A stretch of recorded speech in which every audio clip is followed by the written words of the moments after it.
Assalamualaikum warahmatullahi wabarakatuh.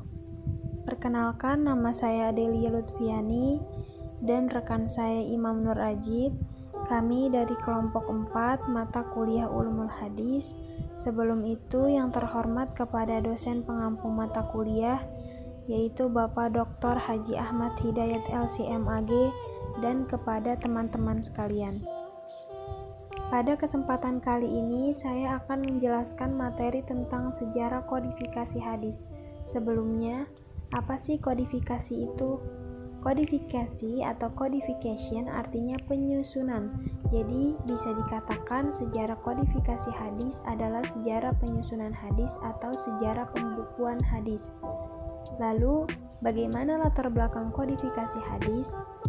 Latar belakang kodifikasi hadis yaitu karena kekhawatiran Khalifah Umar bin Abdul Aziz terhadap berbagai persoalan selama masa pemerintahannya.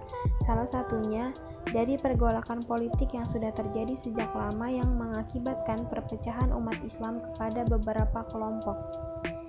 Selanjutnya, bagaimana proses dan metode penulisan hadis?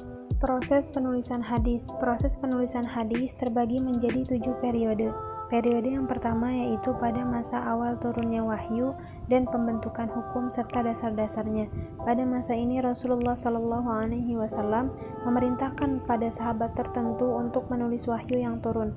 Pada masa Rasulullah tidak mungkin seluruh hadis dapat ditulis karena terjadinya hadis tidak selalu di hadapan sahabat Nabi yang pandai menulis hadis. Perhatian Nabi sendiri dan para sahabat lebih banyak tertuju kepada pemeliharaan Al-Quran. Jadi bagaimanapun periwayatan hadis lebih banyak berlangsung secara lisan daripada tulisan. Selanjutnya, periode kedua, periode membatasi hadis menyedikit riwayat. Pada masa Khulafa Ar-Rasyidin. Pada masa ini keadaan masih belum banyak berubah. Sikap Khulafa Ar-Rasyidin yang memperketat periwayatan hadis dan menjauhi penulisan. Ketidaksenangan para sahabat menulis hadis pada masa awal Islam adalah karena tidak ingin Al-Quran ditandingi kitab-kitab lain atau khawatir karena sibuk oleh kitab lain sehingga melalaikan Al-Quran. Selanjutnya, periode ketiga, periode penyebaran riwayat-riwayat ke kota-kota.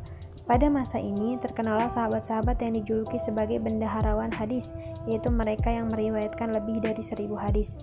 Di antara mereka ialah Abu Hurairah, Abdullah ibnu Umar ibnu Khattab, Anas ibnu Malik, Aisyah, Abdullah ibnu Abbas, Jabir ibnu Abdullah, dan Abu Sa'id ibnu Al-Khudri. Selanjutnya, periode keempat, periode penulisan dan kodifikasi resmi.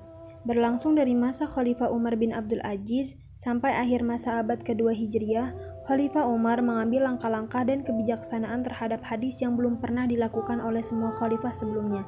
Ia memerintahkan gubernur Madinah yaitu Abu Bakar ibnu Muhammad ibnu Amru ibnu Hazm supaya membukukan hadis Nabi SAW dan menunjuk beberapa orang lainnya untuk membukukan hadis. Umar bin Abdul Aziz juga mengirim surat kepada semua gubernur dalam wilayah kekuasaannya untuk mengambil langkah serupa pada penghafal dan ulama hadis di tempat mereka masing-masing. Kebijaksanaan khalifah ini oleh sejarawan dicatat sebagai kodifikasi pertama secara resmi. Kemudian periode kelima, periode pemurnian, penyehatan, dan penyempurnaan.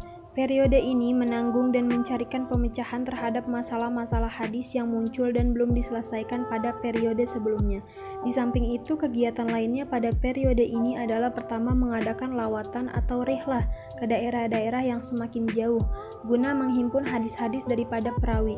Lalu yang kedua, membuat klasifikasi hadis yang marfu', mauquf, dan maqtu'. Dan yang ketiga, menghimpun kritik-kritik yang diarahkan baik kepada rawi maupun matan hadis, dan memberikan jawaban atas kritik tersebut. Di masa ini lahirlah ulama hadis yang telah menyusun hadis-hadis yang berkualitas menurut kriteria penulisannya. Misalnya ada Imam Al-Bukhari yang karyanya terkenal yaitu Al-Jami' As-Sahih atau Sahih Al-Bukhari, dan Imam Muslim atau karyanya Al-Jami' As-Sahih atau Sahih Muslim. Selanjutnya periode ke-6, yaitu periode pemeliharaan, penertiban, penambahan, dan penghimpunan. Mulai abad ke-4 Hijriah sampai jatuhnya kota Baghdad tahun 656 Hijriah, pada periode ini tumbuh asumsi untuk merasa cukup dengan hadis-hadis yang telah dihimpun oleh ulama mutaqaddimin. Di masa ini pula bermunculan kitab-kitab syarah, yaitu kitab-kitab yang mengomentari kitab-kitab hadis tertentu yang lebih banyak dibuat dari masa sebelumnya. Kemudian periode ketujuh, yaitu periode pensyarahan, penghimpunan, pentakhrijan, dan pembahasan. Mulai sejak jatuhnya kota Baghdad abad keempat Hijriah sampai sekarang, pada periode ini masih meneruskan kegiatan masa sebelumnya. Di samping kegiatan lain, kegiatan yang umum pada masa ini ialah mempelajari kitab-kitab yang telah ada dan mengembangkannya, membuat pembahasan-pembahasannya atau juga membuat ringkasan-ringkasan terhadap kitab hadis yang telah ada. Selanjutnya, metode penulisan hadis. Ada beberapa metode pembukuan hadis yang dilakukan oleh para ulama hadis atau para ahli hadis, diantaranya yaitu yang pertama, metode masanid, yang kedua, metode mu'jam, yang ketiga, metode jawami', yang keempat, metode fikih, dan yang kelima, metode tematik. Cukup sekian penjelasan materi dari saya, dan terima kasih kepada kalian yang telah menonton video ini sampai habis. Semoga bermanfaat. Wassalamualaikum warahmatullahi wabarakatuh.